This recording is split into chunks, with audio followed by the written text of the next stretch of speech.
Diffusé depuis le centre de conférence de Temple Square à Salt Lake City. Voici la session du dimanche matin de la 187e conférence générale d'avril de l'Église de Jésus-Christ des Saints des Derniers Jours, avec des orateurs choisis parmi les autorités générales et les officiers généraux de l'Église. La musique de cette session est interprétée par le Mormon Tabernacle Choir. Cette émission est diffusée à titre de service public par Bonneville Distribution. Toute reproduction, enregistrement, transcription ou autre utilisation de cette émission sans autorisation écrite est interdite.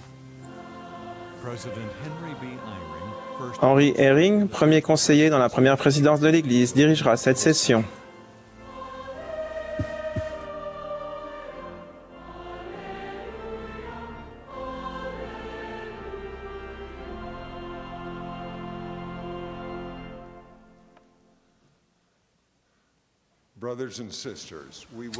Frères et sœurs, nous vous souhaitons la bienvenue à la session du dimanche matin de la 187e conférence générale d'avril de l'Église de Jésus-Christ des Saints des Derniers Jours, en cette magnifique journée de printemps. Thomas Monson, qui préside cette session, m'a demandé de la diriger.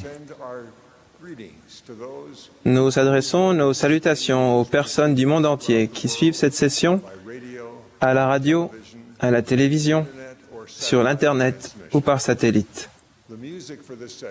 La musique de cette session est interprétée par le Mormon Tabernacle Choir sous la direction de Mac Wilberg avec Richard Elliott et Andrew Unsworth à l'orgue. Le chœur a ouvert cette session en chantant « Saint en avant, armé de foi en Christ » et interprétera à présent « Vivons ce bonheur ». Neil Marriott, deuxième conseillère dans la présidence générale des jeunes filles, fera ensuite la prière d'ouverture. Puis le chœur chantera ces mots d'amour.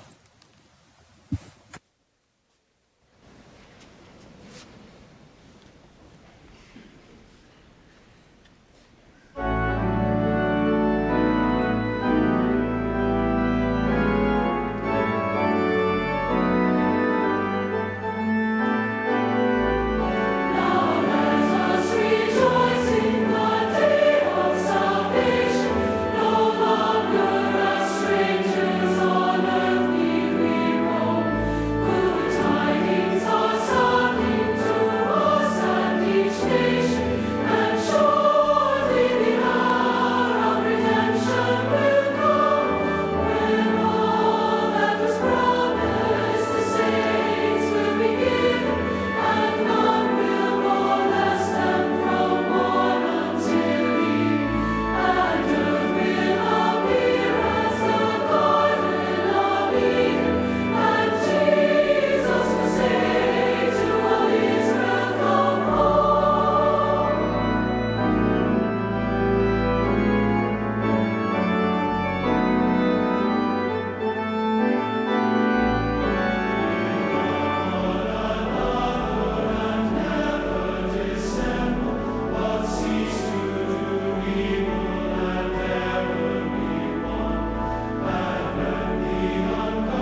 Beloved Father in heaven, Notre cher Père céleste, gather joyfully at nous nous réunissons avec beaucoup de joie à cette conférence générale et nous te remercions pour ton Fils, notre Sauveur Jésus-Christ His restored gospel. et son évangile rétabli. Grateful for President Nous sommes reconnaissants pour notre prophète, président Monson, et tous ceux qui sont avec lui. bless them in their mighty response. Et nous te demandons, Père, de les bénir. We pray for those who will sing Nous prions pour ceux qui vont chanter, parler, s'adresser à nous, testimony in such qui vont offrir leur témoignage, the Holy Ghost que nous puissions ressentir le Saint-Esprit, increase in our Redeemer. puisse notre foi au Sauveur augmenter. May we help each other Puissions-nous nous aider les uns les autres à retourner auprès de toi. in the name Et nous disons ces choses au nom de Jésus-Christ. Amen.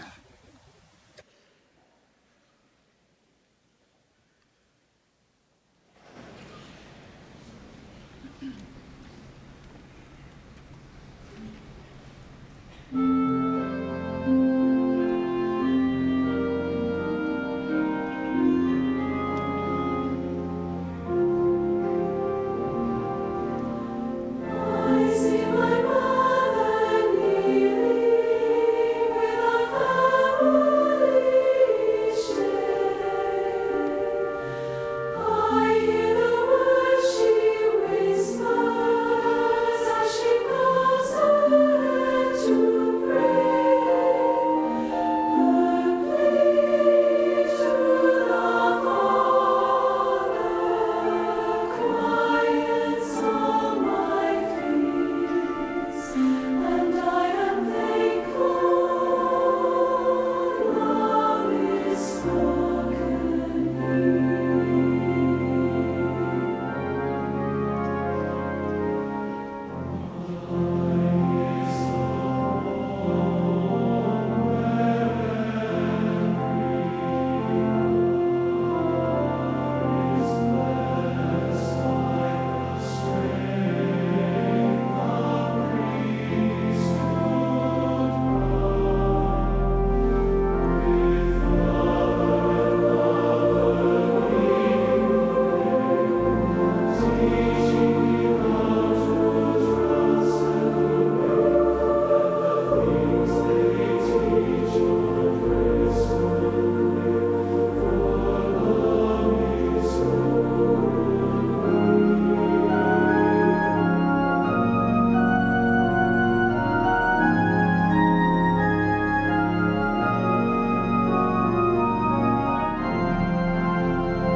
Christus near,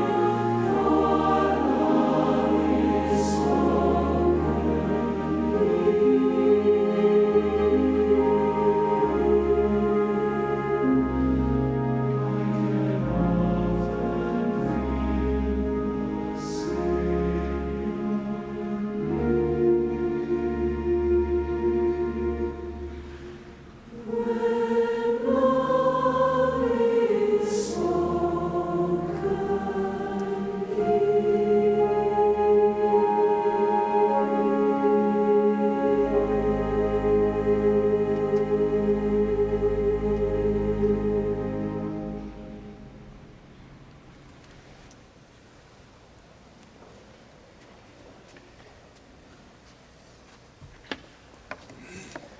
It will now be our great privilege to hear from Nous allons maintenant avoir l'honneur d'entendre notre prophète, Thomas Monson. he will be followed by Sister Il sera suivi de Joy Jones, who was sustained qui a last été soutenue comme présidente générale de la primaire en avril 2016. Mr. Jones, Après Sir Jones, nous entendrons Yoon Wan Choi des 70, Elder Ronald A. puis Rasband Ronald Rasband du Collège des 12 Apôtres will then s'adressera à nous.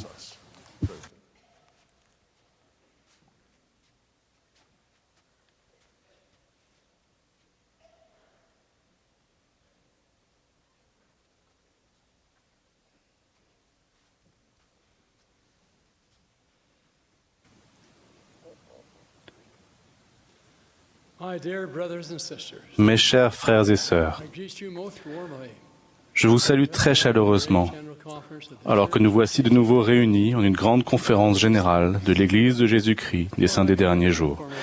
Avant de commencer mon discours aujourd'hui, j'aimerais annoncer 5 nouveaux temples qui seront construits aux endroits suivants: Brasilia au Brésil, Grand Manille aux Philippines,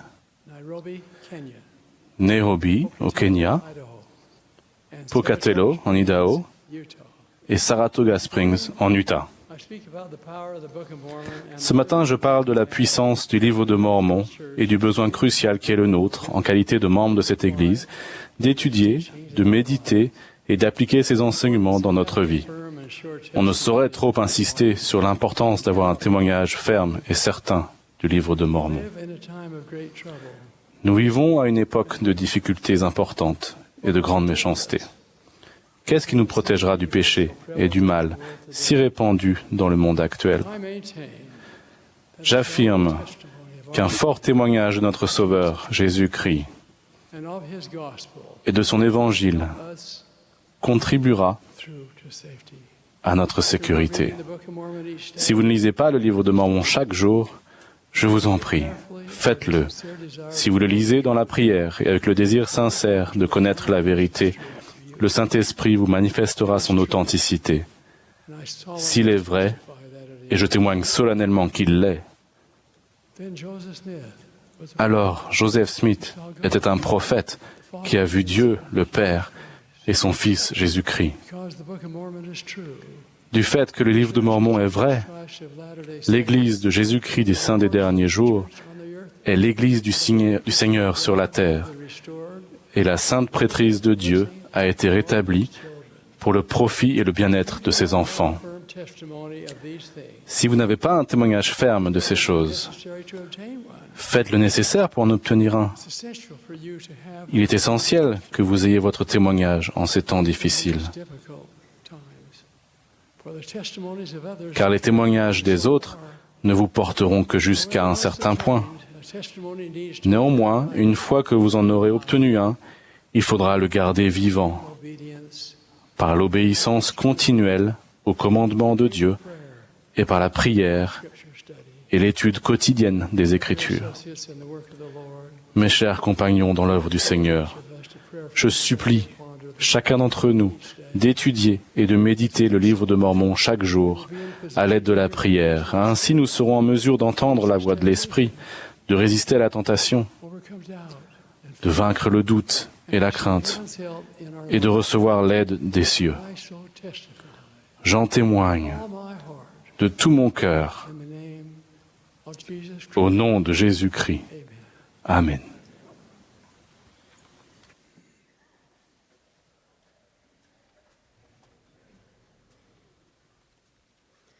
We love you, President Monson. Nous vous aimons, Président Monson. A year and a half ago, Il y a 1 an et demi, le président Nelson a parlé de la nécessité d'instruire et d'éduquer une génération qui résiste au péché. L'expression « une génération qui résiste au péché » a touché une corde sensible spirituelle en moi. Nous rendons hommage aux enfants qui s'efforcent de mener une vie de pureté et d'obéissance. J'ai été témoin de la force de nombreux enfants à travers le monde. Ils sont résistants, constants et immuables dans beaucoup de cadres et de situations difficiles. Ces enfants comprennent leur identité divine, ressentent l'amour de leur Père céleste et s'efforcent de faire sa volonté. however, Cependant, il y a des enfants qui peinent à rester constants et immuables et dont l'âme délicate est blessée. they are being attacked Ils sont attaqués de toutes parts par les traits enflammés de l'adversaire et ont besoin d'être renforcés et soutenus. Ils constituent pour nous une immense motivation à nous engager dans une guerre contre le péché et à tout faire pour amener nos enfants au Christ. Écoutez les paroles de Bruce McConkie, prononcées il y a près de 43 ans. En tant que membres de l'Église, nous sommes engagés dans un grand conflit. Nous sommes en guerre. Nous nous sommes enrôlés dans la cause du Christ pour nous battre contre Lucifer. La grande guerre qui fait rage de toutes parts et fait malheureusement de nombreuses victimes, dont certaines meurent, n'a rien de nouveau. Nul n'est ni ne pourra être neutre au milieu de cette guerre. Aujourd'hui, la guerre se poursuit avec une intensité accrue. La bataille nous touche tous et nos enfants sont en première ligne face aux forces ennemies. Nous avons donc grand besoin de renforcer notre stratégie spirituelle. Fortifier nos enfants pour qu'ils deviennent résistants au péché constitue à la fois une tâche et une bénédiction pour les parents, les grands-parents, les membres de la famille, les instructeurs et les dirigeants. La responsabilité de leur venir en aide nous incombe à tous. Toutefois, le Seigneur a tout particulièrement commandé aux parents d'enseigner à leurs enfants à comprendre la doctrine du repentir, de la foi au Christ, le Fils du Dieu vivant, du baptême et du don du Saint-Esprit, et à prier et à marcher en droiture devant le Seigneur. La façon d'élever nos enfants dans la lumière et la vérité peut s'avérer être une question difficile car elle doit être adaptée à chaque famille et à chaque enfant. Mais notre Père Céleste a donné des directives universelles qui nous aideront. Le Saint-Esprit nous inspirera pour que nous trouvions les manières les plus efficaces d'immuniser spirituellement nos enfants.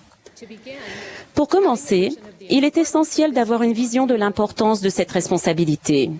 Nous devons comprendre notre identité et notre destinée divine, ainsi que celle de nos enfants, avant d'être en mesure de les aider à comprendre qui ils sont et pourquoi ils sont ici. Nous devons les aider à savoir, sans le moindre doute, qu'ils sont fils et filles d'un Père céleste aimant et qu'il a à leur égard des attentes divines. Deuxièmement, il est essentiel de comprendre la doctrine du repentir pour devenir résistant au péché. Être résistant au péché ne signifie pas être sans péché, mais implique d'être continuellement repentant, vigilant et vaillant. On devient résistant au péché pour avoir résisté de manière répétée au péché. Jacques a donné ce conseil avisé, résistez au diable et il fuira loin de vous.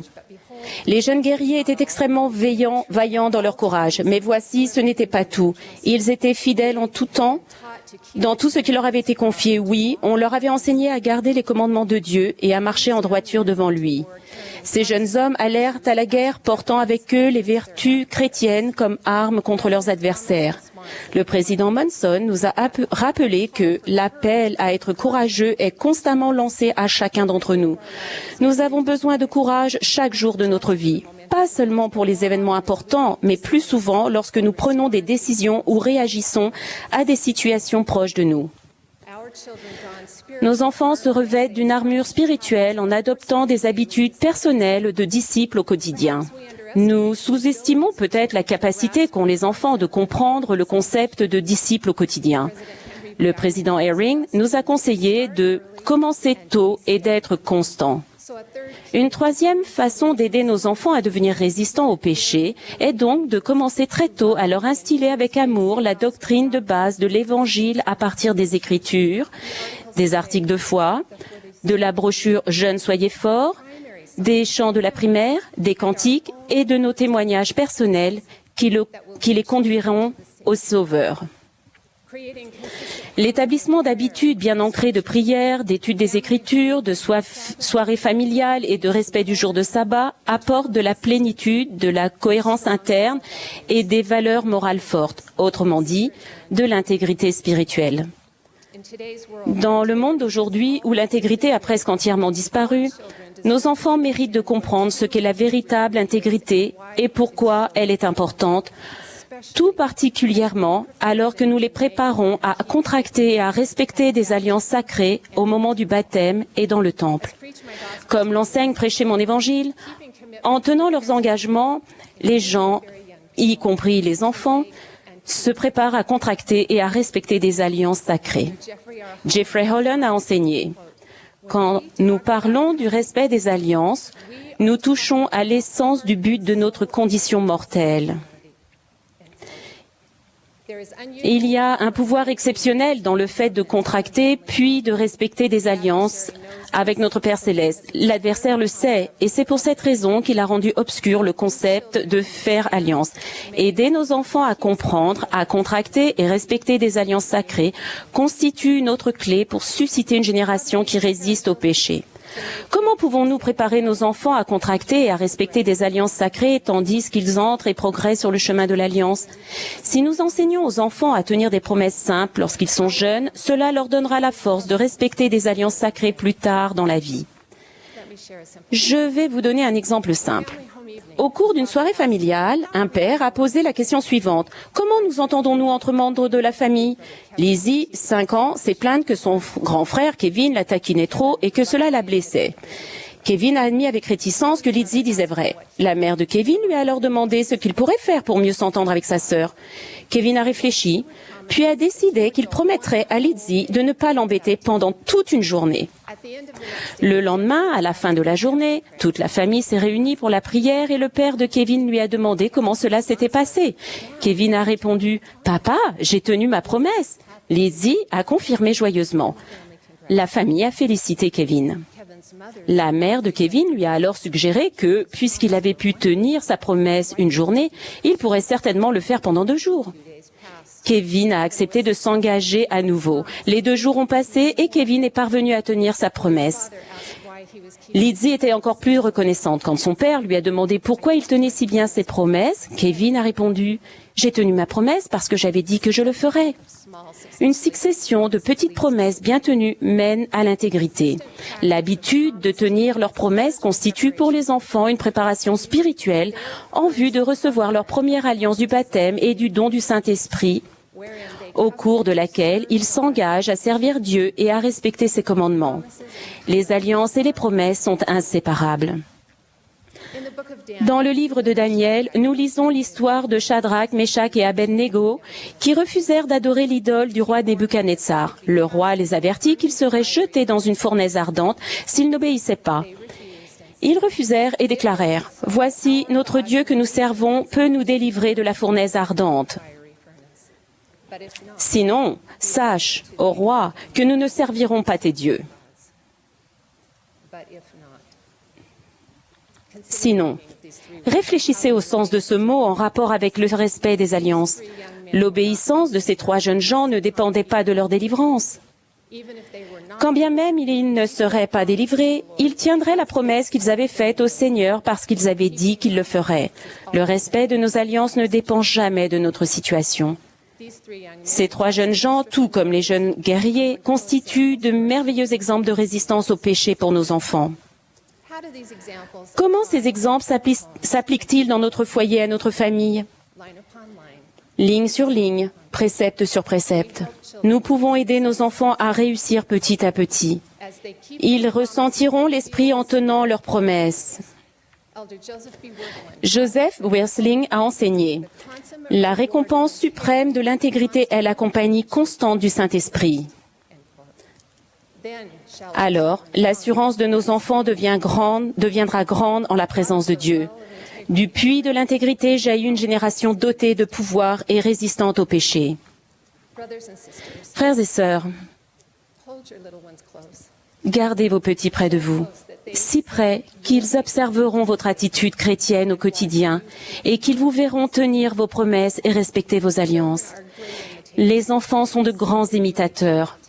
Alors donnez-leur quelque chose de grand à imiter. Oui, nous aidons à instruire, à élever pour le Seigneur une génération qui résiste au péché, promesse après promesse, alliance après alliance. Je témoigne que Jésus-Christ dirige cette Église. Tandis que vous instruisez, guidez et aimez les enfants à la manière du Sauveur, vous pouvez recevoir la révélation personnelle qui vous aidera à forger et à armer des enfants vaillants et résistants au péché. Je prie pour que nos enfants fassent leur les paroles de Néphi. Veux-tu me rendre tel que je tremble à la vue du péché? Je témoigne que notre Sauveur a expié pour les péchés du monde, parce qu'il avait dit qu'il le ferait et parce qu'il nous aime plus que nous, simples mortels, ne pourront jamais le comprendre, parce qu'il a dit qu'il le ferait. Au nom de Jésus-Christ. Amen.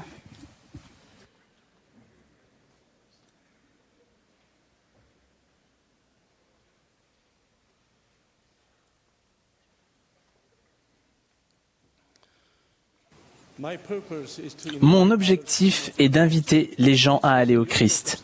C'est aussi votre objectif. Nous pouvons l'atteindre en levant les yeux vers Jésus-Christ.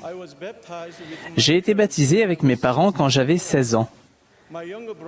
Mon frère cadet, Kyung-wan, qui avait 14 ans, s'est joint à l'église grâce à mon oncle Yong-jik Lee et nous y a invités.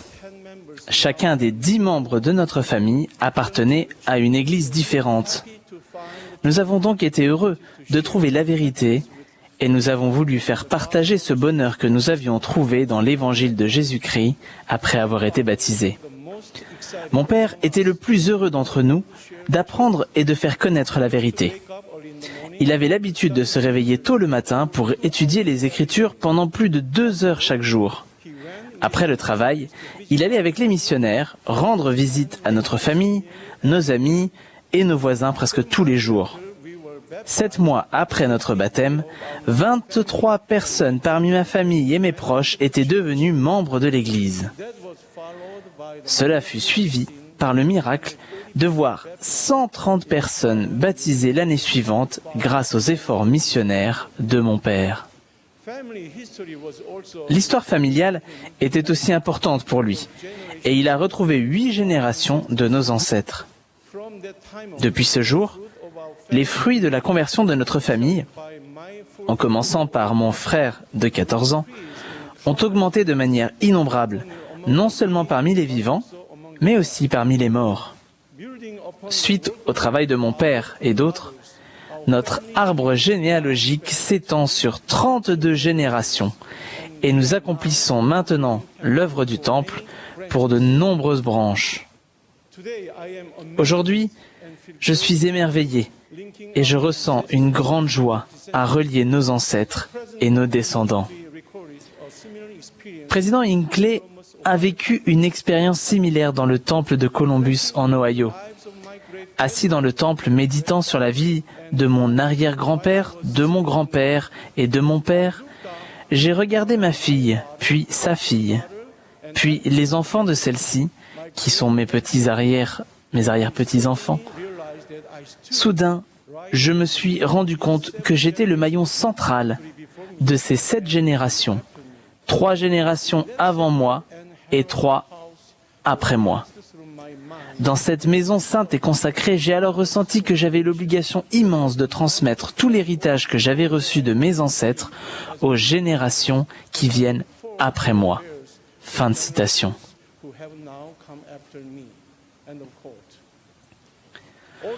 Nous sommes tous au milieu d'une famille éternelle. Notre rôle peut être un tournant décisif où des changements importants peuvent se produire de façon positive ou négative. Le président Hinckley poursuit. Ne vous permettez jamais de devenir un maillon faible dans la chaîne de vos générations. Fin de citation.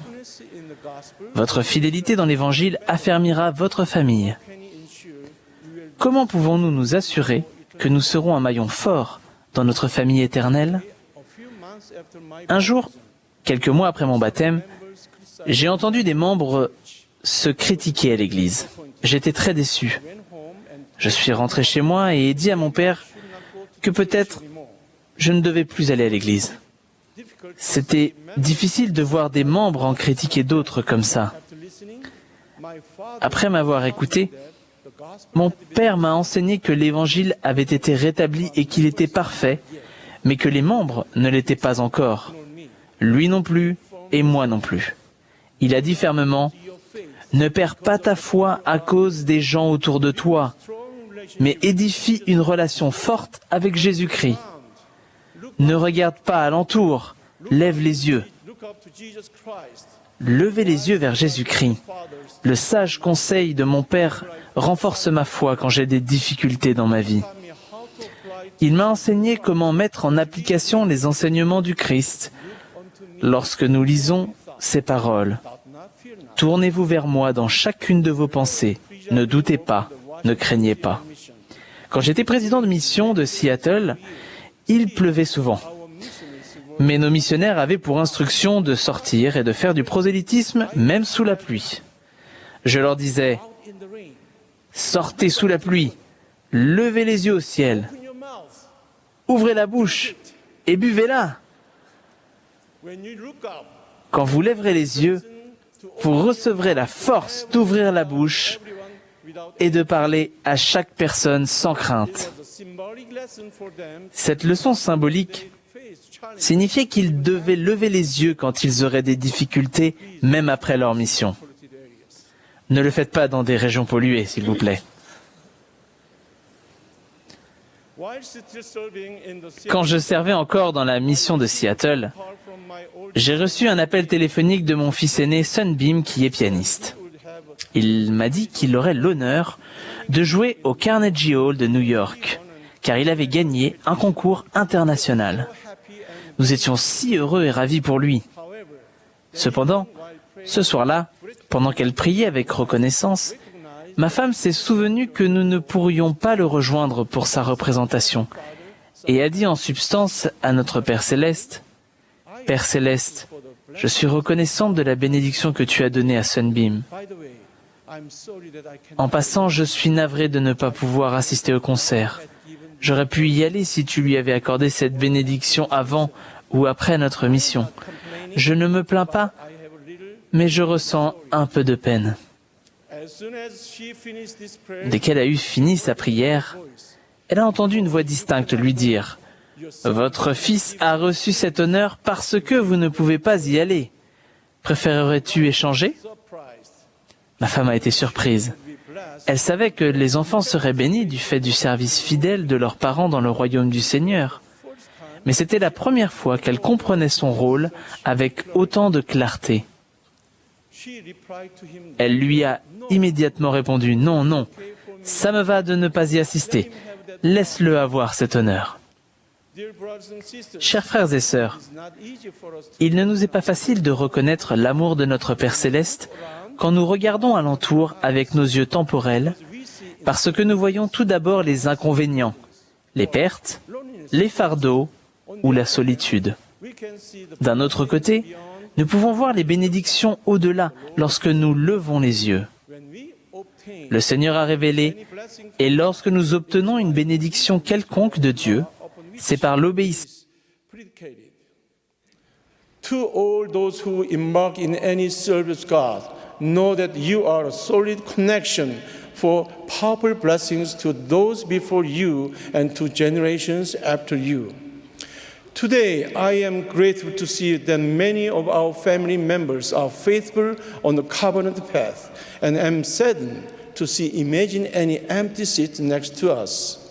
Russell Ballard a dit, « Si vous décidez de devenir non-pratiquant ou de quitter l'Église rétablie de Jésus-Christ des saints des derniers jours, où irez-vous? Que ferez-vous?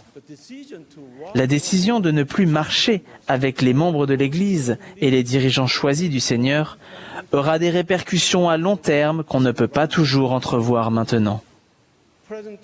Président Monson nous a recommandé de toujours choisir le bien, ce qui est plus difficile que de choisir le mal. Il n'est jamais trop tard pour lever les yeux vers le Christ. Ses bras vous sont toujours ouverts. Il y a des générations avant et après nous qui dépendent de nous pour suivre le Christ afin que nous soyons une famille éternelle de Dieu. Quand j'ai été relevé de mon appel de président de Pieux, mes fils étaient heureux à l'idée de passer plus de temps avec moi. 3 semaines plus tard, j'ai été appelé 70. J'ai cru tout d'abord qu'ils seraient déçus, mais l'humble réponse du plus jeune de mes fils a été « Papa, ne t'inquiète pas. nous sommes une famille éternelle. Quelle vérité simple et claire c'était. J'étais un peu inquiet parce que je regardais seulement autour de moi dans cette vie mortelle. Mais mon fils était heureux parce qu'il ne regardait pas alentour, mais levait les yeux vers l'éternité et vers les desseins du Seigneur.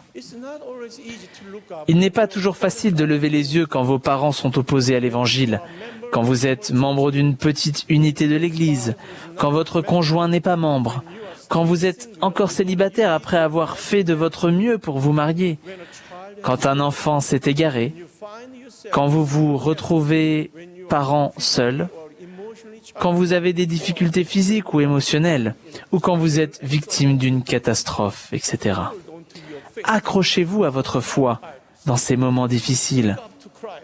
Levez les yeux vers le Christ pour trouver la force, l'équilibre et la guérison. Grâce au pouvoir de l'expiation de Jésus-Christ, tout concourra à votre bien.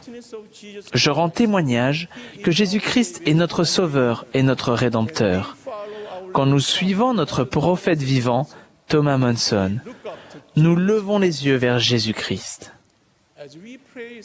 Quand nous prions et étudions les Écritures chaque jour et prenons la Sainte Seine chaque semaine en toute sincérité, nous acquérons la force de toujours lever les yeux vers lui.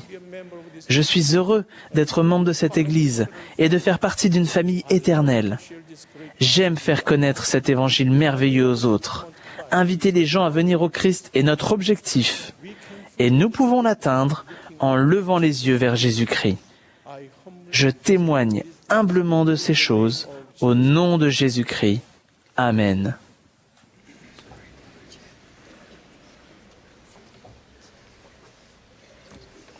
Thank you, Elder Che.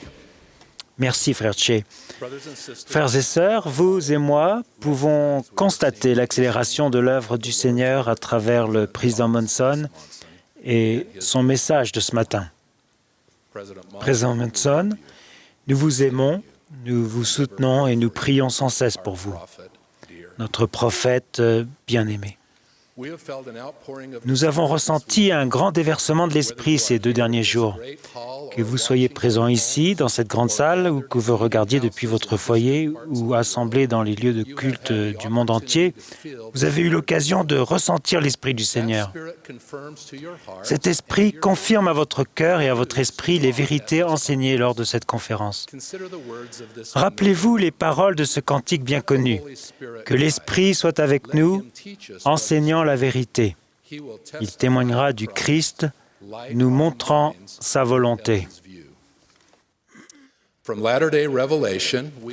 La révélation moderne nous apprend que la divinité est composée de 3 êtres séparés et distincts.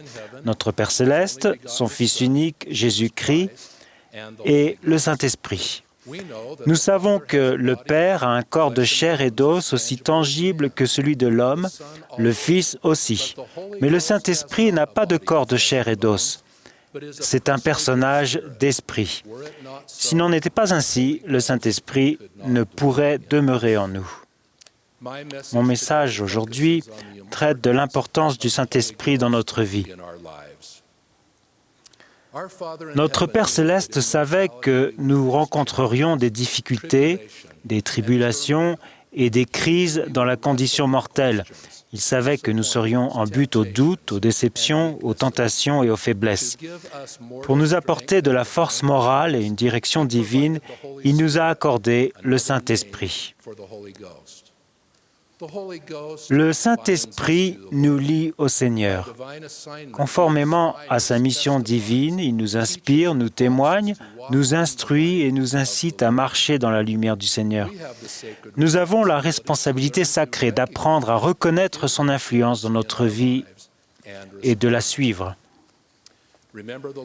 Souvenez-vous de la promesse du Seigneur. « Je te donnerai de mon esprit ce qui éclairera ton intelligence, ce qui remplira ton âme de joie. » J'aime cette affirmation. La joie qui emplit notre âme porte en elle une perspective éternelle qui contraste avec notre quotidien. Cette joie se manifeste sous forme de paix au milieu des épreuves et des peines. Elle apporte courage et réconfort, dévoile les vérités de l'Évangile et accroît notre amour pour le Seigneur et tous les enfants de Dieu. Pourtant, bien que le besoin de ces bénédictions soit grand, le monde, de bien des manières, les a oubliées et y a renoncé. Chaque semaine, lorsque nous prenons la Sainte Seine, nous faisons alliance de toujours nous souvenir de lui, le Seigneur Jésus-Christ, et de son sacrifice expiatoire. En respectant cette alliance sacrée, nous avons la promesse que nous aurons toujours son Esprit avec nous. Comment y parvenons-nous? Premièrement, nous nous efforçons de vivre de manière à être dignes d'avoir la compagnie de l'Esprit. Le Saint-Esprit accompagne ceux qui sont stricts à se souvenir de jour en jour du Seigneur leur Dieu. Comme le Seigneur le a recommandé, nous devons délaisser les choses de ce monde et rechercher les choses d'un monde meilleur, car l'Esprit du Seigneur ne demeure pas dans des temples qui ne sont pas saints. Nous devons toujours nous efforcer d'obéir aux lois de Dieu, d'étudier les Écritures, de prier, de nous rendre au temple et de vivre en accord avec le 13e article de foi, à savoir d'être honnête, fidèle, chaste, bienveillant et vertueux, et de faire du bien à tous les hommes. Deuxièmement, nous devons être disposés à recevoir l'Esprit. Le Seigneur a promis « Je te le dirai dans ton esprit et dans ton cœur par le Saint-Esprit qui viendra sur toi et qui demeurera dans ton cœur. » J'ai commencé à le comprendre lorsque j'étais jeune missionnaire à Scotch Plains dans le New Jersey. Au cours d'une chaude matinée de juillet, mon compagnon et moi avons ressenti que nous devions prendre contact avec une personne qui nous avait été référée par Temple Square. Nous avons donc frappé à la porte de la famille d'Elwood Schaeffer. Madame Schaeffer nous a poliment renvoyés. Alors qu'elle fermait la porte, j'ai ressenti que je devais faire une chose que je n'avais jamais faite jusqu'alors et que je n'ai jamais refaite depuis. J'ai mis mon pied en travers de la porte. Et j'ai demandé, « Y a-t-il quelqu'un d'autre qui pourrait être intéressé par notre message ?» Sa fille de 16 ans, Marty, était effectivement intéressée et avait justement prié avec ferveur la veille afin d'être guidée. Nous avons commencé à rendre visite à Marty et au bout d'un certain temps, sa mère a pris part aux leçons. Elles se sont toutes les deux jointes à l'Église. Suite au baptême de Marty, 136 personnes, dont de nombreux membres de sa famille, ont été baptisées et ont contracté les alliances de l'Évangile.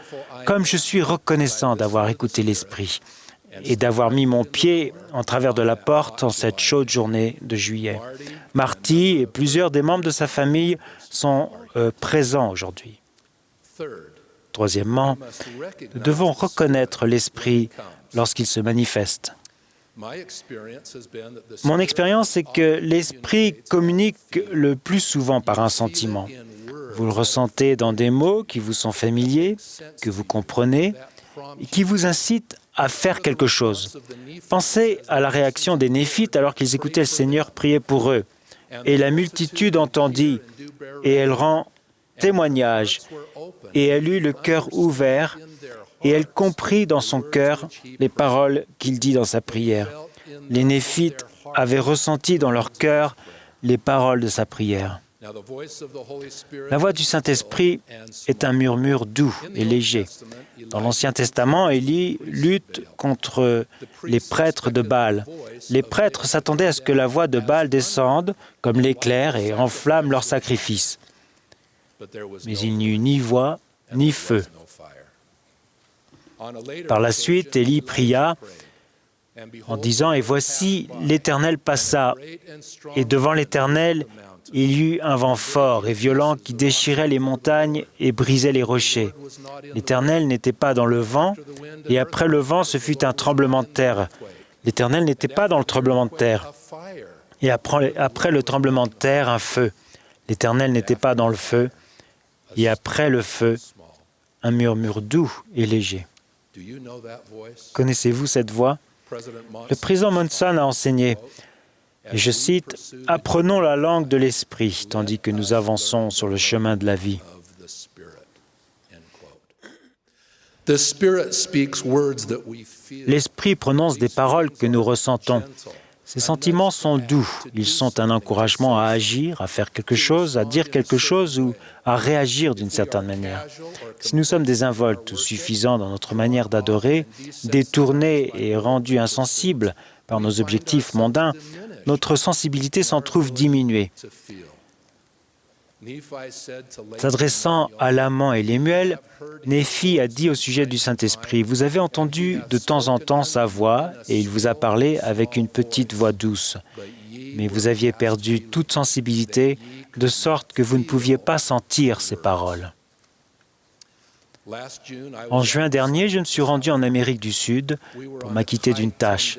Nous avions un programme chargé de 10 jours dont le but était de visiter la Colombie, le Pérou et l'Équateur. Un énorme tremblement de terre avait tué des centaines de personnes, blessé des dizaines de milliers d'autres et avait détruit et endommagé des maisons et des quartiers dans les villes de Porto Viejo et de Manta en Équateur. Et donc je me suis senti poussé à ajouter à notre programme une visite aux membres vivant dans ces villes. Les routes étaient si endommagées que nous n'étions pas certains de pouvoir nous y rendre. En réalité, on nous avait dit que nous ne pourrions pas nous y rendre. Mais ce sentiment ne me quittait pas. Alors finalement, nous avons eu la bénédiction de pouvoir visiter ces deux villes. Vu que nous n'avions prévenu de notre visite que tardivement, je ne m'attendais à voir que peu de dirigeants de la prêtrise à ces réunions organisées à la hâte. Mais dans chacun des centres de pieux où nous sommes allés, la salle de culte était pleine jusqu'au fond. Certains des membres étaient des piliers de l'Église dans la région, les pionniers qui s'étaient accrochés fermement à l'Église, encourageant les autres à se joindre à eux pour adorer et ressentir l'Esprit dans leur vie. Au premier rang étaient assis des membres qui avaient perdu des êtres chers et des voisins au cours du tremblement de terre. Je me suis senti poussé à donner une bénédiction apostolique à chacune des personnes présentes dans l'Assemblée. Je me tenais debout à l'avant de la salle, mais c'était comme si mes mains se posaient sur chacune de leurs têtes et j'ai senti les paroles du Seigneur sortir de ma bouche. Et ce n'était pas fini. J'ai ensuite senti que je devais leur parler tout comme Jésus-Christ l'avait fait lors de sa visite aux habitants des Amériques. Il prit leurs petits-enfants et les bénit et pria le Père pour eux. Nous étions en Équateur, nous nous occupions des affaires de notre Père et c'étaient ses enfants. Quatrièmement, nous devons agir dès la première impression. Souvenez-vous des paroles de Néphi. « Et j'étais conduit par l'Esprit, ne sachant pas d'avance ce que j'allais faire. Néanmoins, il a dit, je m'avançais. » C'est ce que nous devons faire également. Nous devons avoir confiance en nos premières impressions. Parfois, nous cherchons à rationaliser. Nous nous demandons si nous ressentons une impression spirituelle ou s'il ne s'agit que de nos propres pensées. Et nous mettons en doute nos sentiments une fois, deux fois. Nous l'avons tous fait. Et nous rejetons l'Esprit. Nous remettons en question les conseils divins. Joseph Smith, le prophète, a dit « Si vous écoutez la première impression, vous serez dans le vrai 9 fois sur 10. » Maintenant, un avertissement. Ne vous attendez pas à des feux d'artifice parce que vous avez répondu aux impressions du Saint-Esprit. Rappelez-vous, vous vous occupez des affaires du murmure doux et léger. Alors que j'étais président de mission à New York, je me trouvais dans un restaurant du Bronx avec quelques-uns de missionnaires. Une jeune famille est entrée et s'est assise près de nous. Ces gens avaient l'air parfaits pour l'Évangile. J'ai observé nos missionnaires, puis j'ai vu la famille terminer son repas et franchir la porte. Et j'ai dit alors, « Frères, il y a une leçon à retenir de ce qui vient de se passer. Vous avez vu une magnifique famille entrer dans ce restaurant. Qu'aurions-nous dû faire ?» L'un des missionnaires du groupe a répondu promptement, « J'ai pensé à me lever et aller leur parler. Quelque chose me disait de le faire, mais je n'ai pas réagi. » Frères, j'ai dit alors, nous devons toujours suivre notre première impression. Ce qui vous disait de le faire, c'était le Saint-Esprit. Les premières impressions sont de la pure inspiration des cieux. Lorsqu'elles nous confirment quelque chose ou nous en témoignent, nous devons les reconnaître pour ce qu'elles sont et ne jamais les laisser filer. Bien souvent, c'est l'Esprit qui nous inspire à tendre la main à quelqu'un dans le besoin, en particulier à des membres de notre famille ou à des amis. Ainsi, la petite voix douce qui chuchote et pénètre tout nous indique les occasions d'enseigner l'Évangile, de témoigner du rétablissement et de Jésus-Christ et d'offrir notre soutien et de secourir l'un des précieux enfants de Dieu. Pensez-y, comme à ce que l'on nomme les premiers secours.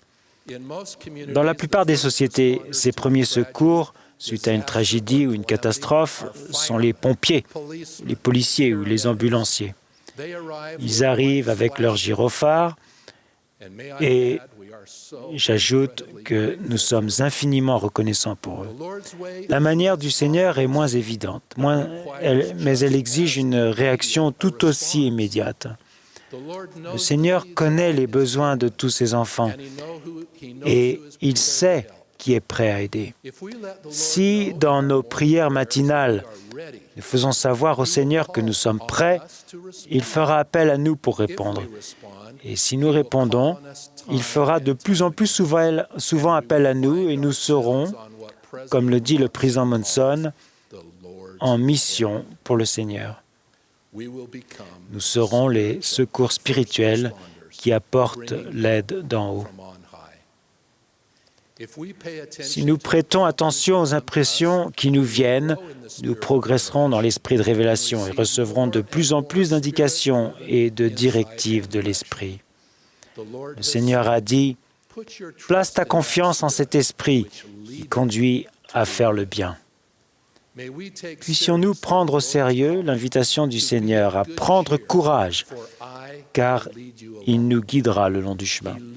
Il nous guide par l'intermédiaire du Saint-Esprit. Puissions-nous vivre avec la compagnie du Saint-Esprit en répondant rapidement à nos premières impressions, sachant qu'elles viennent de Dieu. Et je vous témoigne que le pouvoir du Saint-Esprit nous guide, nous protège et nous accompagnera toujours. Au nom de Jésus-Christ, Amen.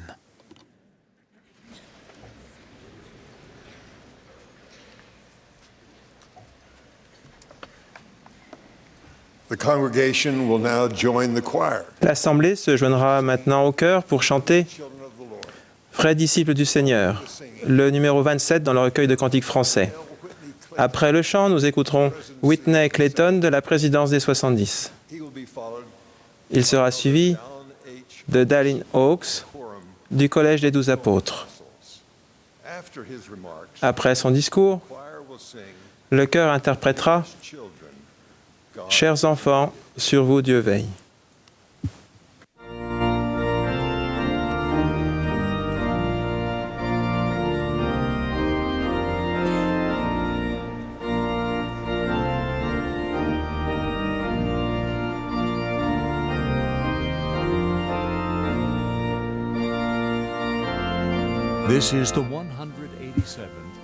Vous assistez à la 187e conférence générale d'avril de l'Église de Jésus-Christ des Saints des Derniers Jours.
Le premier miracle que l'on connaît du Sauveur s'est passé lors des noces à Cana en Galilée.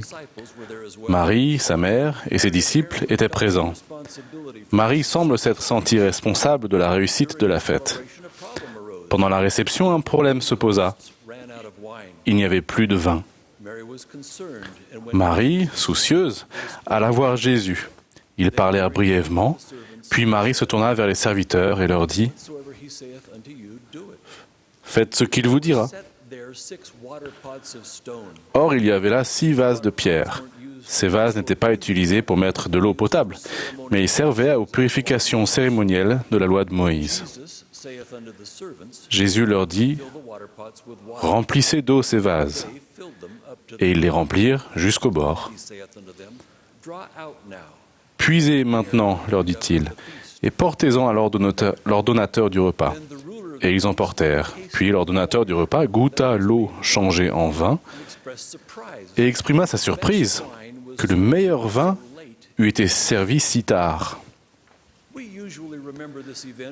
Cet événement reste dans nos mémoires, surtout parce que la transformation de l'eau en vin a été une démonstration du pouvoir de Dieu, un miracle. C'est un message important. Mais le récit de Jean contient un autre message important. Marie était un vase précieux et élu, appelé par Dieu pour mettre au monde et élever le Fils même de Dieu. Elle en savait davantage sur lui que quiconque sur la terre. Elle savait comment sa naissance s'était miraculeusement passée. Elle savait qu'il était sans péché, qu'il ne parlait pas comme les autres hommes, et qu'on ne pouvait pas non plus l'instruire, car il n'avait pas besoin que quiconque l'instruisît. Marie connaissait sa faculté extraordinaire de résoudre les problèmes, même un problème aussi personnel que de fournir du vin à une noce. Elle avait une confiance inébranlable en lui et en son pouvoir divin. L'instruction simple et directe qu'elle donna aux serviteurs ne contenait aucune réserve, aucune condition, aucune restriction. Faites ce qu'il vous dira. Marie était une jeune fille lorsque l'ange Gabriel lui apparut. Elle fut d'abord troublée qu'on lui dise « Je te salue, toi à qui une grâce a été faite, le Seigneur est avec toi. » Et elle se demandait ce que pouvait signifier une telle salutation. Gabriel lui donna l'assurance qu'elle n'avait rien à craindre, car lui apportait une bonne nouvelle. Elle allait devenir enceinte et enfanter un fils qui allait être appelé le Fils du Très-Haut et régner sur la maison de Jacob éternellement. Marie se demanda à haute voix « Comment cela se fera-t-il, puisque je ne connais point d'homme ?» L'ange lui donna une explication rapide, affirmant que rien n'est impossible à Dieu. Marie répondit humblement qu'elle ferait ce que Dieu lui demanderait, sans exiger de connaître les détails, et malgré les nombreuses questions qu'elle devait très probablement se poser sur ce qui allait changer dans sa vie. Elle s'engagea donc, sans comprendre exactement pourquoi il le lui demandait ou comment les choses allaient se passer. Elle accepta à l'avance la parole de Dieu de façon inconditionnelle, sans avoir la pleine connaissance de ce qui l'attendait. Par des paroles qui montraient une grande confiance et une grande foi en Dieu, elle dit « Je suis la servante du Seigneur, qu'il me soit fait selon ta parole. » Lorsque nous prenons la décision de faire tout ce que Dieu nous dit, nous nous engageons fermement à aligner notre comportement quotidien sur la volonté de Dieu. Des actes de foi simples comme l'étude des Écritures, le jeûne régulier et la prière sincère creusent en profondeur notre puits de force spirituelle, permettant de répondre aux exigences de la condition mortelle. Avec le temps, les habitudes simples de foi produisent des résultats miraculeux. Grâce à ces actes, notre foi, encore à l'état embryonnaire, devient une force dynamique et bénéfique dans notre vie. Puis, lorsque des difficultés surviennent, notre enracinement en Christ affermit notre âme. Dieu supporte nos faiblesses, augmente notre joie et fait en sorte que tout concourt à notre bien. Il y a quelques années, je discutais avec un jeune évêque qui passait des heures chaque semaine à prodiguer des conseils aux membres de sa paroisse. Il a fait une constatation étonnante. Les problèmes que les membres de sa paroisse rencontraient n'étaient pas différents de ceux rencontrés par les membres de l'Église en général. La difficulté d'avoir un mariage heureux, de maintenir un équilibre entre le travail, la famille et les responsabilités dans l'Église, de respecter la parole de sagesse, des problèmes d'emploi ou avec la pornographie ou le désir d'être apaisé par rapport à une règle de l'Église ou une question historique non comprise. Il conseillait souvent aux membres de sa paroisse d'en revenir aux pratiques spirituelles de base, comme l'étude du livre de Mormon, le jeûne régulier, le paiement de la dîme et le service dévoué dans l'Église. Cependant, il rencontrait souvent des réactions sceptiques. « Je ne suis pas d'accord avec vous, frère. Nous savons tous que ces choses sont bonnes. Nous en parlons tout le temps à l'Église. Mais je ne pense pas que vous me comprenez. Quel rapport y a-t-il entre ces choses et les problèmes que je rencontre ?» C'est une bonne question. Avec le temps, j'ai remarqué que les personnes qui sont déterminées à faire les choses petites et simples, c'est-à-dire à obéir dans les domaines qui semblent simples, reçoivent une foi et une force qui surpassent les actes d'obéissance eux-mêmes et peuvent sembler n'avoir aucun rapport avec eux. Il peut sembler difficile de voir le rapport entre les petits actes quotidiens d'obéissance et les solutions aux grands problèmes compliqués que nous rencontrons. Mais il y a un rapport. D'après mon expérience, le fait de suivre des petites habitudes spirituelles quotidiennes est le meilleur moyen de nous fortifier contre les difficultés de la vie, quelles qu'elles soient. Les petits actes de foi, même lorsqu'ils semblent insignifiants ou sans aucun rapport avec les problèmes spécifiques qui nous contrarient, nous sont bénéfiques dans tous les aspects de notre vie. Pensez à Naaman, chef de l'armée de Syrie, et un homme fort et vaillant, et lépreux. Une servante lui parla d'un prophète en Israël qui pouvait le guérir. Il entreprit donc le voyage pour Israël, escorté par des serviteurs et des soldats et avec des cadeaux, et arriva finalement à la maison d'Élisée. Le serviteur d'Élisée, et non Élisée lui-même, informa Naaman que le commandement du Seigneur était simplement de se laver 7 fois dans le Jourdain. Une chose simple. Peut-être ces instructions simples parurent-elles au puissant guerrier tellement illogiques, simplistes ou indignes de lui qu'il en fut offensé. Pour le moins, Naaman ne comprit pas les instructions d'Élisée, à tel point qu'il s'en retourna et partit avec fureur. Mais ses serviteurs l'abordèrent calmement et lui firent remarquer qu'il aurait fait quelque chose de difficile si Élisée le lui avait demandé. Ils lui demandèrent si, comme on lui avait demandé de ne faire qu'une chose simple, il ne devrait pas la faire, même s'il ne comprenait pas pourquoi. Naaman changea sa façon de réagir, et probablement dans le doute, mais néanmoins soumis, descendit alors et se plongea 7 fois dans le Jourdain, et fut miraculeusement guéri. L'obéissance peut donner des résultats immédiats. D'autres fois, ils ne viennent qu'après notre mise à l'épreuve.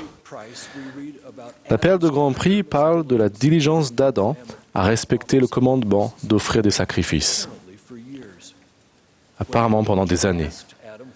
Quand l'ange lui a demandé pourquoi il offrait des sacrifices, Adam lui dit « Je ne le sais, si ce n'est que le Seigneur me l'a commandé. » L'ange expliqua que ces sacrifices étaient une similitude du sacrifice du Fils unique du Père. Mais cette explication ne vint qu'une fois qu'Adam eut montré son engagement à obéir au Seigneur pendant de nombreux jours, sans savoir pourquoi il devait offrir ces sacrifices. Dieu nous bénit toujours pour notre obéissance constante à son évangile et notre loyauté à son Église. Mais il nous montre rarement à l'avance quand il va le faire. Il ne nous donne pas d'emblée la vision d'ensemble. C'est là que la foi, l'espérance et la confiance au Seigneur entrent en jeu. Dieu nous demande d'être patients, de lui faire confiance et de le suivre. Il nous supplie de ne pas contester parce que nous ne voyons pas. Il nous prévient que nous ne devrons pas nous attendre à des réponses faciles ou à des solutions rapides venant d'en haut. Les choses s'arrangent lorsque nous sommes fermes pendant l'épreuve de notre foi. Aussi difficile qu'il soit de supporter la mise à l'épreuve, ou aussi lente à venir que soit la réponse. Je ne parle pas d'obéissance aveugle, mais de confiance réfléchie en l'amour parfait et le calendrier parfait du Seigneur. L'épreuve de notre foi nécessitera toujours que nous restions fidèles aux habitudes quotidiennes simples de foi. Ce n'est qu'après cela que nous avons la promesse que nous recevrons la réponse divine à laquelle nous aspirons. C'est seulement lorsque nous avons prouvé que nous sommes disposés à faire ce que le Seigneur nous demande, sans exiger de connaître le quand, le comment et pourquoi, que nous récoltons les récompenses de notre foi, de notre diligence, de notre patience et de notre longanimité. La véritable obéissance est l'acceptation des commandements de Dieu, sans condition et à l'avance. Consciemment ou non, nous choisissons tous chaque jour qui nous voulons servir. Nous montrons notre détermination de servir le Seigneur en accomplissant avec fidélité des actes quotidiens de dévotion. Le Seigneur promet qu'il guidera nos pas. Mais pour qu'il puisse le faire, nous devons avancer avec la confiance qu'il connaît le chemin parce qu'il est le chemin. Nous devons remplir nos vases à ras-bord. Lorsque nous lui faisons confiance, notre vie se transforme comme l'eau en vin. Nous devenons plus et meilleurs que ce que nous pourrions jamais être auparavant. Croyez en Dieu et faites ce qu'il vous dira. Au nom de Jésus-Christ. Amen.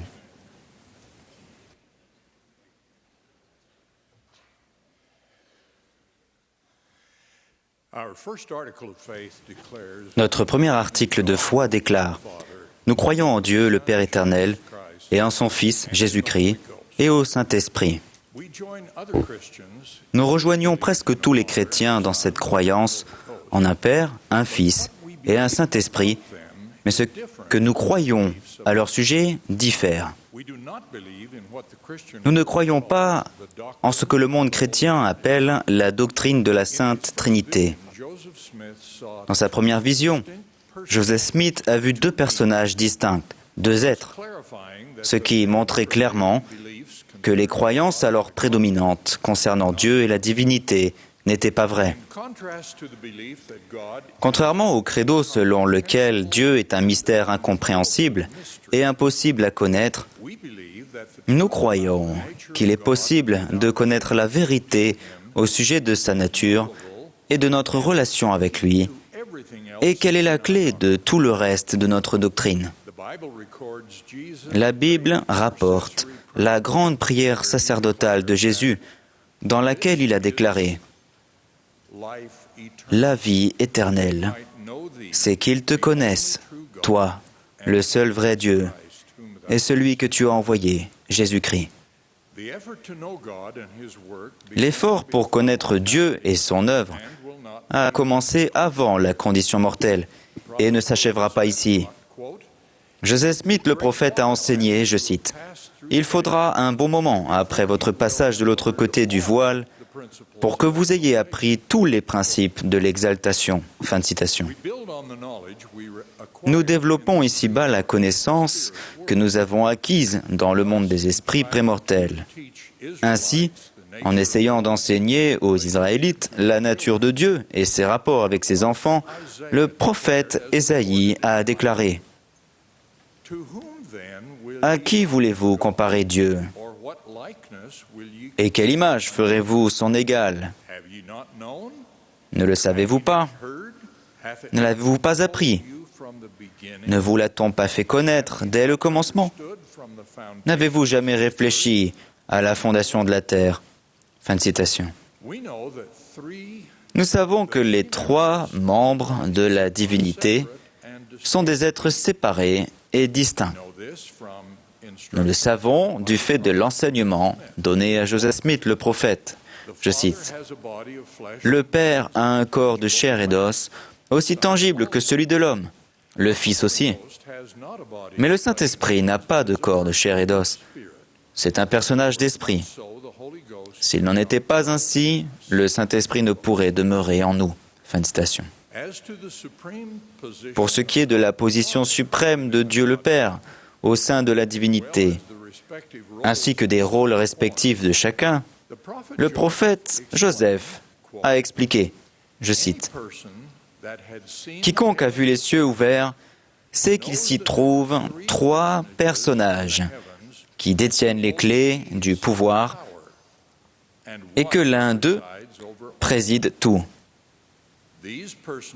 Ces personnages sont appelés Dieu le premier, le Créateur, Dieu le second, le Rédempteur, et Dieu le troisième, le témoin. Le Père a le droit de présider en tant que chef ou président. Jésus est le médiateur et le Saint-Esprit est le témoin. Fin de citation. Nous comprenons notre relation avec les membres de la divinité grâce à ce qui a été révélé sur le plan du salut. Des questions telles que « D'où venons-nous ? Pourquoi sommes-nous ici ? Et où irons-nous ?» trouvent leur réponse dans ce que les Écritures appellent le plan du salut, le grand plan du bonheur ou le plan de la rédemption. L'évangile de Jésus-Christ est l'élément essentiel de ce plan. En tant qu'enfants d'Esprit de Dieu, dans une existence qui a précédé notre vie ici-bas, nous désirions la vie éternelle à laquelle nous sommes destinés, mais nous avions progressé autant qu'il était possible de le faire sans l'expérience de la condition mortelle dans un corps physique. Pour donner cette possibilité, notre Père Céleste présida à la création de ce monde où, privés de nos souvenirs de ce qui a précédé notre naissance, nous pourrions prouver notre volonté de respecter ses commandements, connaître les difficultés de la condition mortelle et progresser grâce à elle. Mais au fil de cette expérience ici-bas, et en conséquence de la chute de nos premiers parents, nous subirions la mort spirituelle en étant retranchés de la présence de Dieu. Nous serions souillés par le péché et nous deviendrions sujets à la mort physique. Le plan du Père prévoyait et fournissait des moyens de franchir toutes ces barrières. Connaissant l'objectif du grand plan de Dieu, nous allons maintenant examiner les rôles respectifs des trois membres de la divinité dans ce plan. Commençons par un enseignement tiré de la Bible. Dans la conclusion de sa deuxième épître aux Corinthiens, l'apôtre Paul fait en passant cette référence à la divinité. Que la grâce du Seigneur Jésus-Christ, l'amour de Dieu et la communication ou compagnie du Saint-Esprit soient avec vous tous. Fin de citation. Ce verset biblique représente la divinité et fait allusion à l'amour déterminant et motivant de Dieu le Père, à la mission miséricordieuse et salvatrice de Jésus-Christ et à la compagnie du Saint-Esprit. Tout commence avec Dieu le Père. Bien que nous en sachions relativement peu à son sujet, ce que nous savons est déterminant pour comprendre sa position suprême, notre relation avec lui, ainsi que son rôle de surintendant dans le plan du salut, la création et tout ce qui a suivi. Bruce R. McConkie a écrit juste avant sa mort, je cite, « Au sens ultime du mot, il n'y a qu'un seul Dieu vrai et vivant. C'est le Père, le tout-puissant Elohim, l'être suprême, le Créateur et le souverain de l'univers. » Fin de citation. Il est le Dieu et le Père de Jésus-Christ, ainsi que de nous tous. David O'Mackey a enseigné que la première vérité fondamentale prônée par Jésus-Christ était celle-ci. Derrière, devant et au-dessus de tout, il y a Dieu le Père, Seigneur des cieux et de la terre. Fin de citation. Ce que nous savons de la nature de Dieu, le Père, est principalement ce que le ministère et les enseignements de son Fils unique, Jésus-Christ, nous apprennent. Comme Jeffrey R. Holland l'a enseigné, l'un des objectifs premiers du ministère de Jésus était de révéler aux mortels qui est Dieu, notre Père éternel, nous révéler et nous faire connaître personnellement la véritable nature de son Père, notre Père céleste. Fin de citation. La Bible contient le témoignage d'un apôtre que Jésus était l'empreinte de la personne de son Père, ce qui précise simplement l'enseignement de Jésus lui-même, disant « Celui qui m'a vu a vu le Père ». Dieu le Père est le Père de notre esprit. Nous sommes ses enfants. Il nous aime et tout ce qu'il fait est pour notre profit éternel. Il est l'auteur du plan du salut et c'est par son pouvoir que ce plan atteint son objectif pour la gloire finale de ses enfants. Pour les mortels, le membre de la divinité le plus visible est Jésus-Christ. Une grande déclaration doctrinale de la première présidence, faite en 1909, affirme qu'il est le premier-né de tous les fils de Dieu, le premier engendré dans l'esprit et le seul engendré dans la chair. Le Fils, le plus grand de tous, a été choisi par le Père pour exécuter le plan de ce dernier, exercer le pouvoir du Père afin de créer des mondes sans nombre et de sauver les enfants de Dieu de la mort par sa résurrection et du péché par son expiation. Ce sacrifice divin est en fait appelé l'acte central de toute l'histoire humaine. En ces occasions uniques et sacrées où Dieu le Père a présenté personnellement son Fils, il a dit « Celui-ci est mon Fils bien-aimé, écoutez-le ». C'est donc Jésus-Christ, en tant que Jéhovah, le Seigneur Dieu d'Israël, qui parle aux prophètes et par leur intermédiaire. C'est pour cette raison que lorsque Jésus est apparu aux Néphites après sa résurrection, il s'est présenté comme étant le Dieu de toute la terre.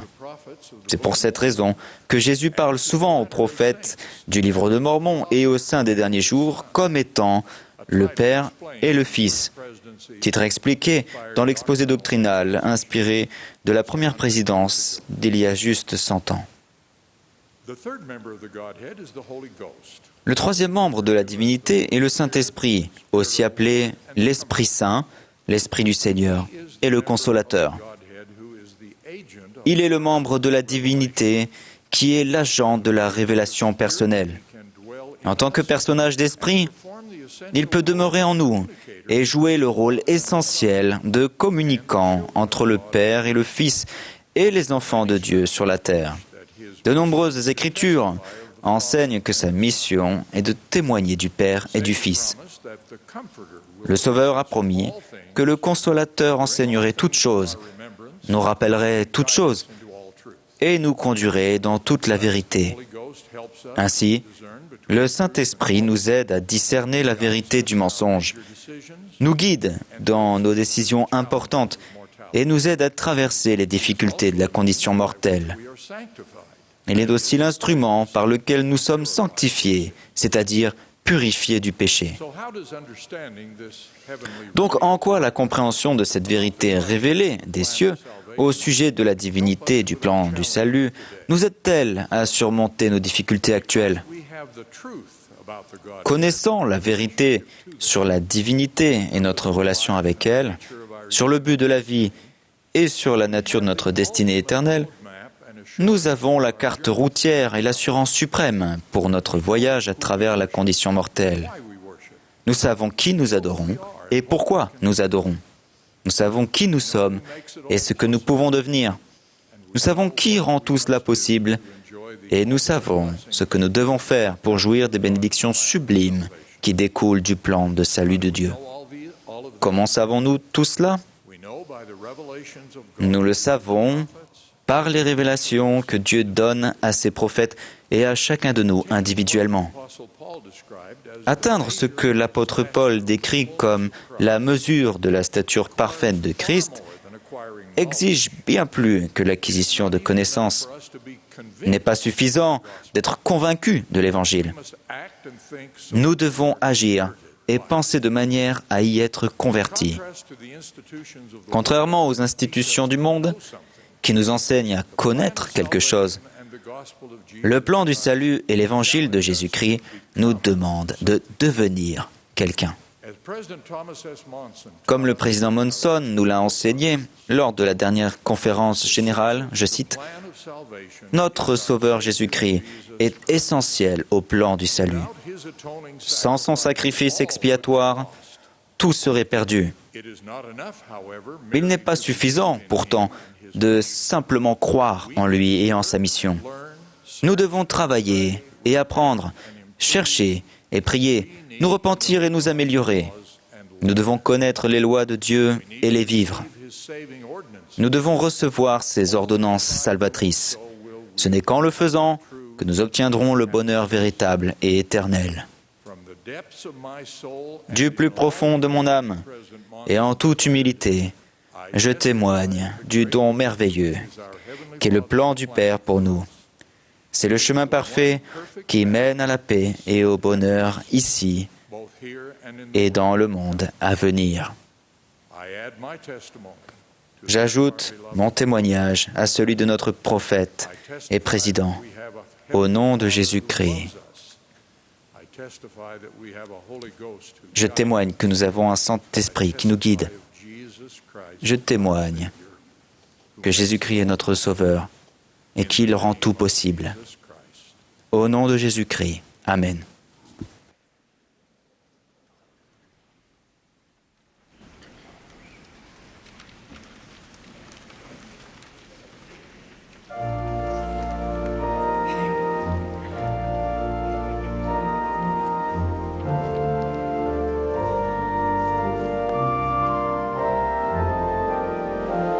Dearest children, God is near.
are grateful to the Mormon Nous remercions le Mormon Tabernacle Choir beautiful music. de la belle musique qu'il a interprétée ce matin. Our concluding speaker for this session will be President Dieter Uchtdorf, Dieter Uchtdorf, second counselor. deuxième conseiller dans la première présidence, sera le dernier orateur de cette session. Uchtdorf's remarks. The choir Après le discours du président Uchtdorf, le chœur terminera cette réunion en chantant on the mountaintop. Tout au sommet des monts. The benediction will then be offered by Elder Ensuite, J. Maines, Richard Maines, presidency. de la présidence des 70, fera la prière de clôture. Président Uchtdorf.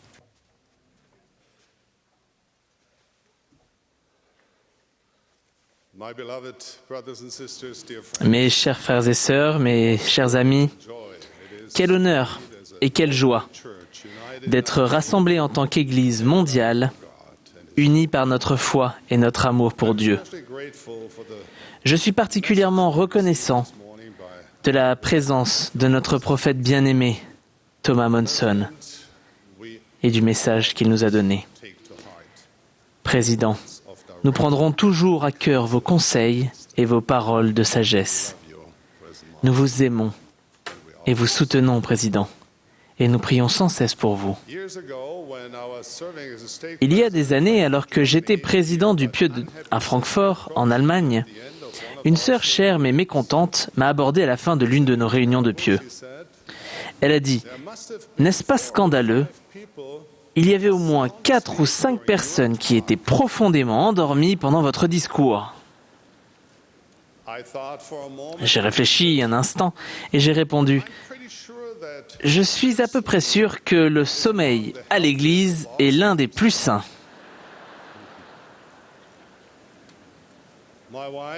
Ma femme, Harriet, a surpris cet échange, bon enfant, et a plus tard mentionné que c'était l'une des réponses les plus gentilles que j'avais jamais données. Il y a quelques centaines d'années, en Amérique du Nord, un mouvement appelé le Grand Réveil se répandit dans les campagnes. L'un des principaux objectifs était de réveiller les gens qui semblaient endormis au sujet des questions spirituelles. Le jeune Joseph Smith fut influencé par les paroles des prédicateurs qui faisaient partie de ce réveil religieux. C'est l'une des raisons pour lesquelles il décida de s'enquérir sincèrement de la volonté de Dieu, et c'est une des raisons pour lesquelles il offrit cette prière personnelle.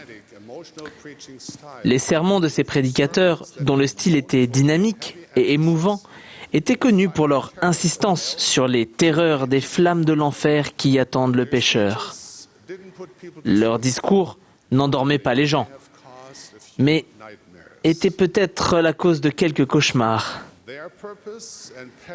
Leur objectif et leur schéma semblaient être d'effrayer les gens afin qu'ils aillent à l'église. Historiquement, la peur a souvent été un moyen de convaincre les gens d'agir. Des parents l'ont utilisé avec leurs enfants, des employeurs avec leurs employés et des politiciens avec les électeurs. Des spécialistes du marketing comprennent le pouvoir de la peur et l'utilisent souvent.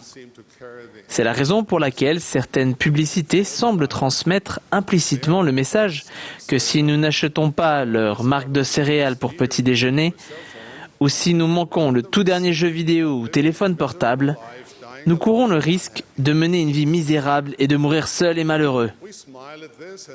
Nous sourions en entendant cela, et nous pensons que nous ne nous laisserions jamais piéger par une telle manipulation, mais quelquefois, c'est le cas. Pire, nous employons parfois des méthodes semblables pour convaincre les autres de faire ce que nous voulons. Mon discours a 2 objectifs aujourd'hui. Le premier est de nous inciter à réfléchir à la mesure dans laquelle nous utilisons la peur pour motiver les autres, y compris nous-mêmes. Le deuxième est de proposer une meilleure méthode. Parlons d'abord du problème avec la peur.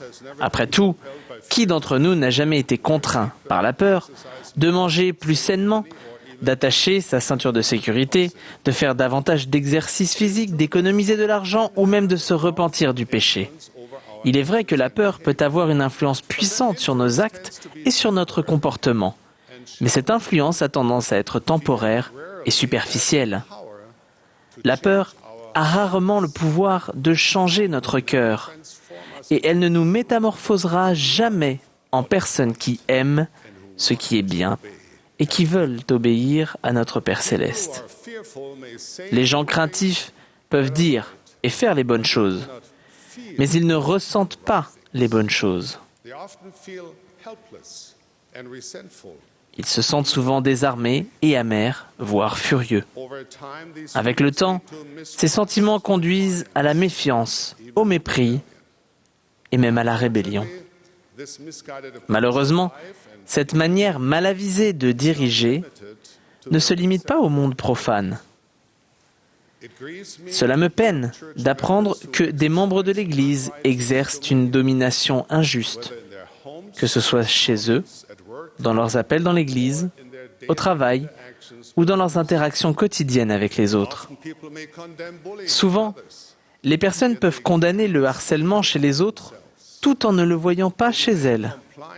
Elles exigent qu'on se plie à leurs règles arbitraires, mais lorsque les autres ne respectent pas ces règles aléatoires, ces personnes les réprimandent verbalement, émotionnellement et parfois même physiquement. Le Seigneur a dit, lorsque nous exerçons avec quelque degré d'injustice que ce soit une domination ou une contrainte sur l'âme des enfants des hommes, les cieux se retirent et l'Esprit du Seigneur est attristé. Il peut y avoir des moments où nous sommes tentés de justifier nos actions en croyant que la fin justifie les moyens. Nous pouvons même penser que la domination, la manipulation et la dureté seront pour le bien des autres. Il n'en est rien, car le Seigneur a clairement dit « Le fruit de l'esprit, c'est l'amour, la joie, la paix, la patience, la bonté, la bénignité, la fidélité, la douceur et la tempérance. »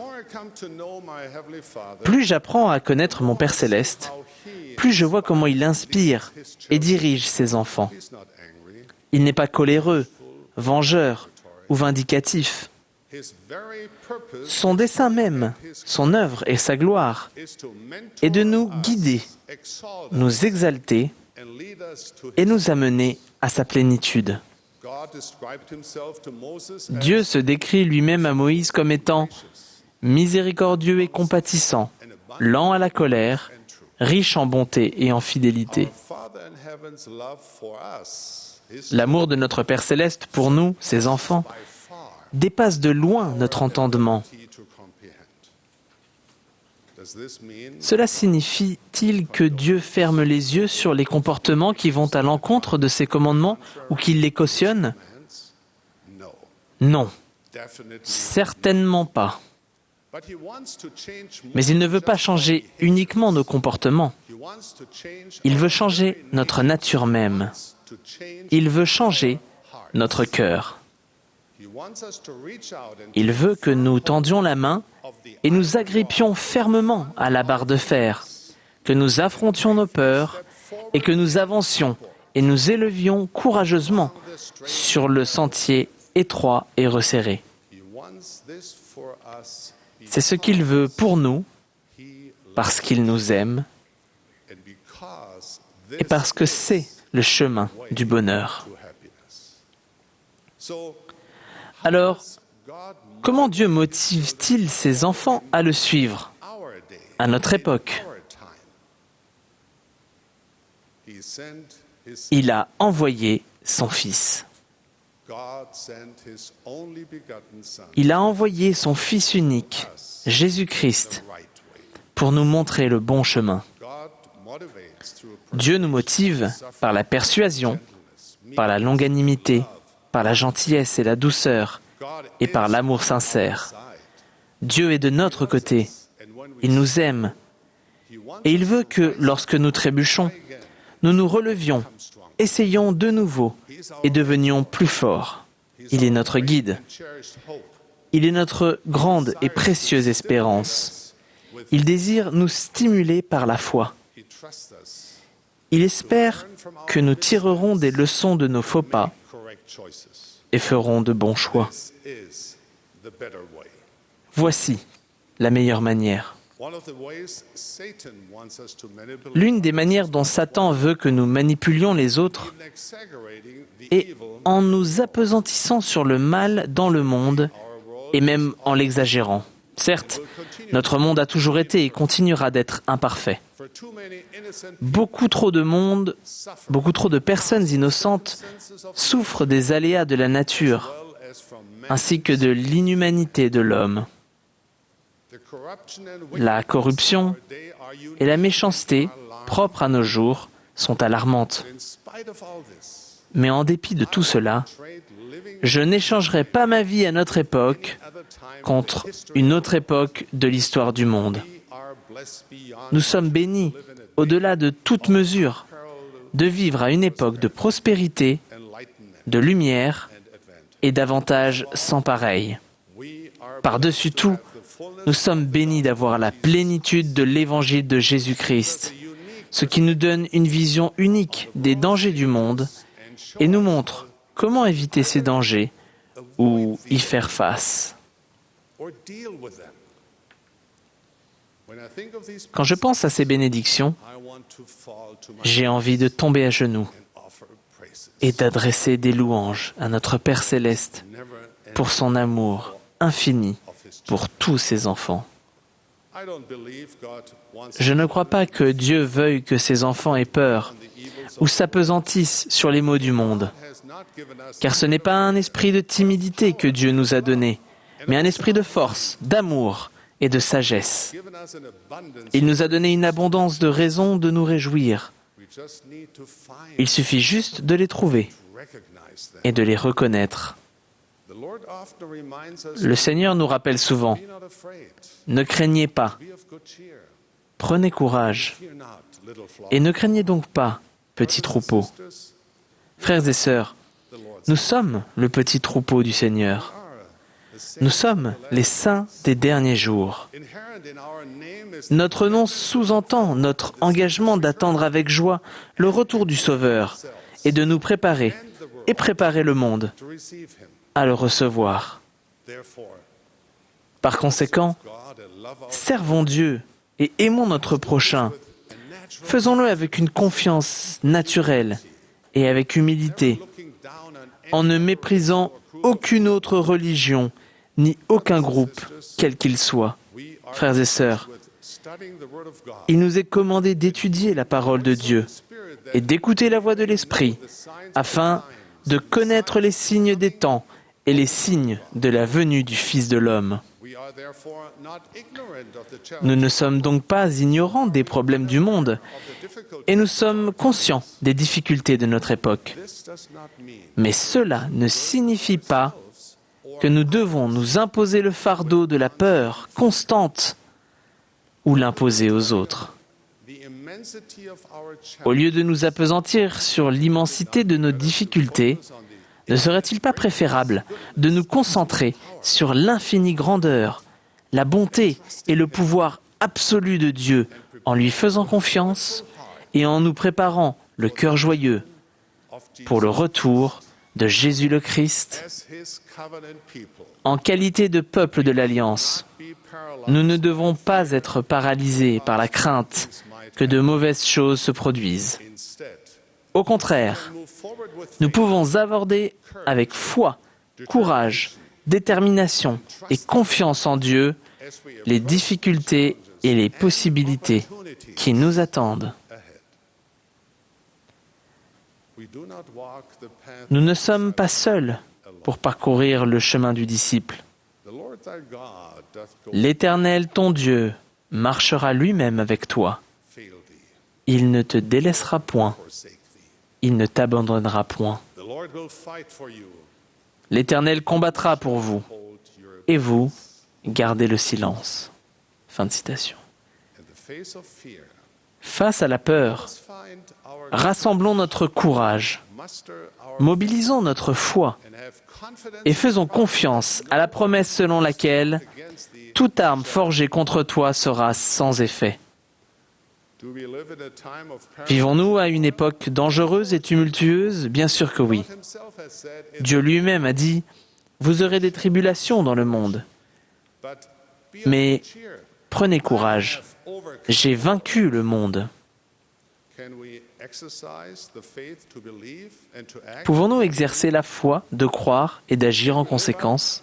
Pouvons-nous vivre à la hauteur de nos engagements et de nos alliances sacrées? Pouvons-nous respecter les commandements de Dieu, même dans les situations difficiles? Bien sûr que oui. Parce que Dieu a promis, « Tout concourra à votre bien si vous marchez en droiture. » Mettons donc de côté nos craintes et vivons plutôt avec joie, humilité, espérance et une confiance résolue que le Seigneur est avec nous. Mes amis bien-aimés, mes chers frères et sœurs en Christ,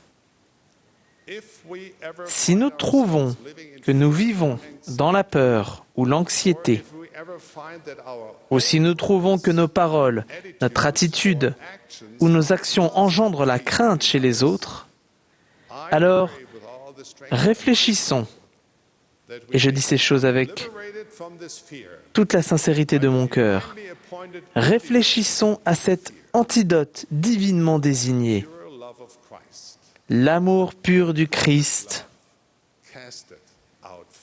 car l'amour parfait bannit la crainte.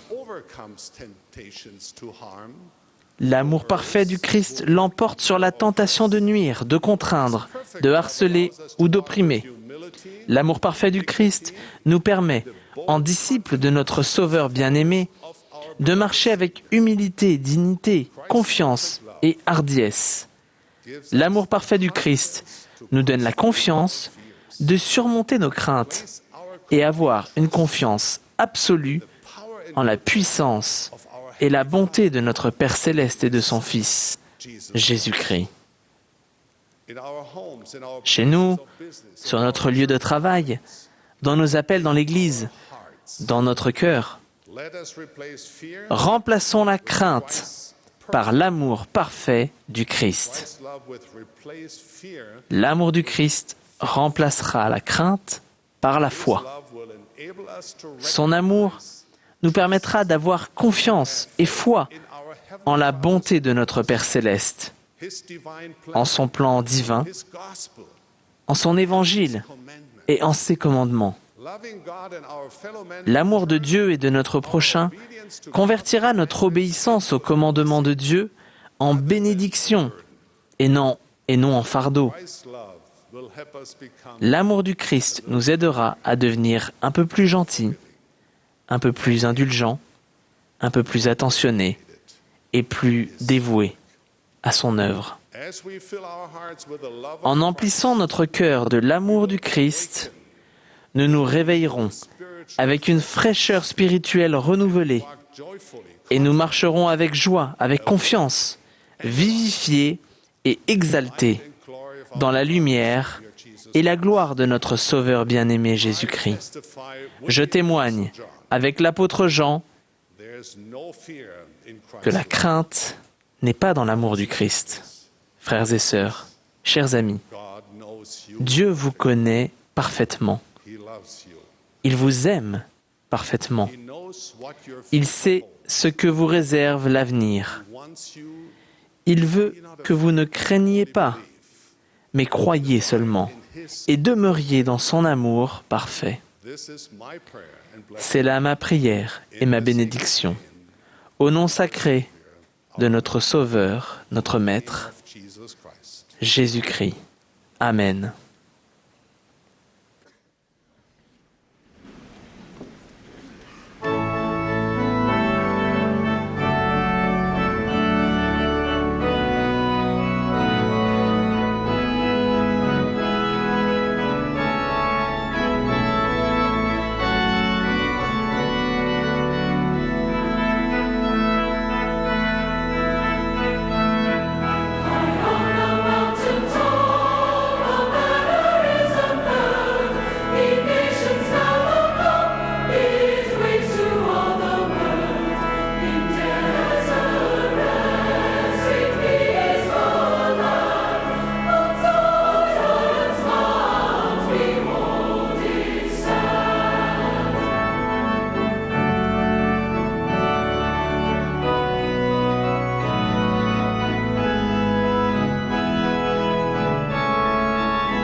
Notre Père céleste bien-aimé, nous t'exprimons notre profonde reconnaissance ce matin pour le privilège et l'occasion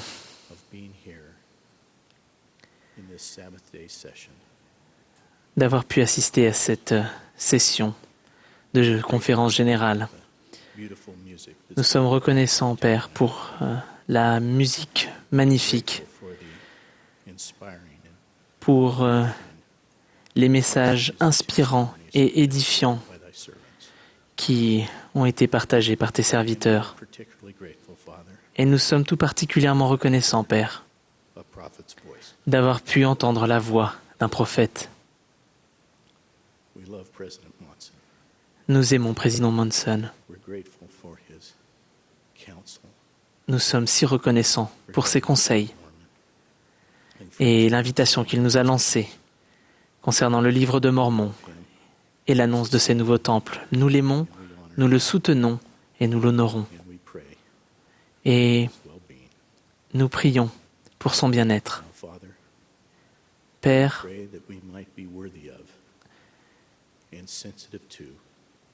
nous te prions afin que nous puissions être plus réceptifs aux influences, aux impressions de l'Esprit dans notre vie, pour que nous puissions faire les bons choix qui nous permettront de mériter le royaume céleste. Nous t'aimons, Père, et aimons ton Fils. Nous prions pour ta gloire et pour la gloire de ton Fils. Et nous le faisons au nom de Jésus-Christ. Amen.